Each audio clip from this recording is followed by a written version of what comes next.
very easy to imagine this guy going crazy on there, but in a sense, maybe it was the most sane thing that he did for himself at the time.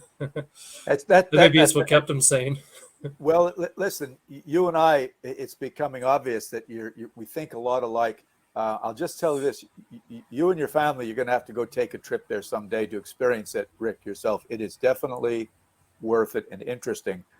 Um, the insight that you just revealed is almost word for word that I have gathered and taken and shared with a fellow author, Dr. Leverett Butts, who we've done a couple of short stories together that have been published in different publications, Weird Tales being one of them. Yeah. We are about halfway through working on a fictional story of Bram Stoker writing Dracula, that the one summer, possibly 2 summers, that he was writing Dracula while in Cruden Bay, Scotland. And as you were talking about, and I don't want to give spoilers away, but a possible descent into madness, and how he was handling that, how his family handled that, how those people around him handled that, and what went on. I will give you one more thing for your listeners to cogitate on about Cruden Bay, and I'm sure you've picked up on it. And if not, I highly recommend you guys Google Slains Castle octagonal room.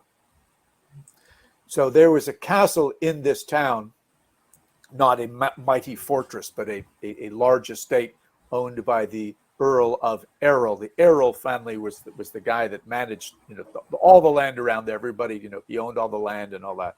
Yeah. And Slains Castle was a wonderful castle at the time. It was in a full splendor. And even though Mike Shepard and I have found no record of Bram Stoker actually going in, and we wouldn't have, because Bram didn't keep a diary, and there's no guest book that anyone's ever found at Slains Castle. There certainly was at the Kilmarnock Arms Hotel. Yeah. But we are convinced that Bram Stoker was in there at least once, and we are convinced that, as he described, Bram did in chapter 2, Jonathan Harker's arrival at Castle Dracula, walking up the steps, going to the front door with no knocker, neither did Slains Castle, was welcomed in by the Count. And in chapter 2, as you read that welcoming statement, opens the door, goes through another door, into a hallway, into an octagonal room with no windows to the outside, lit by a single lamp, that Bram is describing his exact footsteps as he walked into Slains Castle in exactly the same way. I gave this presentation with Mike by my side in the Kilmarnock Arms Hotel a couple of years ago. And the villagers, of course, they know what's going on, because Slains Castle is a ruin now. There's no roof on it. So drone footage as you look down, and that's what I want your listeners to do, is Google Slains Castle drone footage. You can look down and you can see that pathway exactly as Bram described it. Harker walking in the door, through another door, through a hallway, into an octagonal room. The octagonal room is still very visible. The problem is there's no roof and no lamp, as Bram described it, but a man stood up in the back of the Kilmarnock Arms dining room when we gave the speech, and he said, "I have that lamp." And Mike and we looked at each other like, holy smokes. And he goes, and I won't try a Scottish accent, but he said, my name is Robert Hay. I'm a descendant of the Errol family.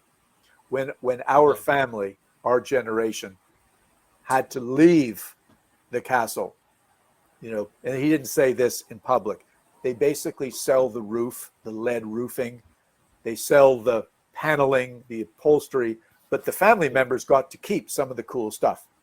And he got that lamp. The one lamp that was amazing. And he has it in his home in London, and he sent Mike Shepard and I a picture of the lamp, and it's in Mike's book, When Brave Men Shudder. So that's how incredible. That's how realistic this stuff is, Rick. I would want you to do one more quick thing. Hold that Dracula that Lynn did the cover back up again. Sure, you got it. And Rick, look at it first closely. You look at it. And since we've just finished talking about Cruden Bay, Scotland, Yeah. here's your host participation time. What is that a picture of right there? What do you think it's a picture of? Well, I would have guessed before that that would have been the castle from Cruden Bay itself, from Slane Castle, because I wasn't sure if it was that or if it was the actual castle that a Bran castle that had more to do with the actual Bram's depiction of Castle Dracula. Okay, now look at it really closely again, and look at the person walking into that castle. Bottom right-hand side. Yeah, right over Yeah. over here. What do you think that represents now that you know more since we've just talked about it? Well, originally I thought, okay, that must have been Jonathan Harker, but I'm now thinking what I do know about this. I think that's Bram overlooking the castle, getting inspired by the story of Dracula. All right, man, you just hit a center 10, buddy, on both of these things. This is sort of the mystery that Lynn and I wanted to create. Never before has a picture of Slane's Castle in its heyday, the way it looked like when Bram was there, appeared on a cover of Dracula, okay? And that little person down below by your fingertips is supposed to look like both Jonathan Harker and Bram Stoker. It's a you know, what a theater manager would be wearing walking along the street with the bowler hat on and so on. Okay. Because, and this is a good way to end the show today, Dracula's castle in the novel is a merger of the internal floor plan of that castle right there. Okay, so the inside of Bram's Dracula's castle is Slane's castle.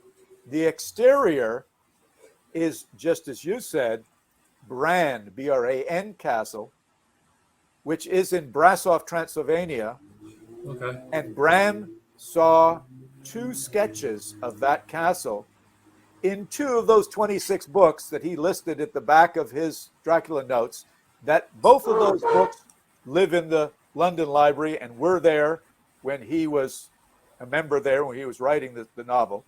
It's the only 2 sketches of any castle in any of the 26 books. So I am convinced, that's incredible. Coming back to the beginning of our show, Bram Stoker, the visual guy, that side of his brain, needed to look at a sketch of a castle in Transylvania as he wrote the description of the exterior, but he placed it 400 miles to the northeast, Transylvania, in a location very near the Borgo Pass.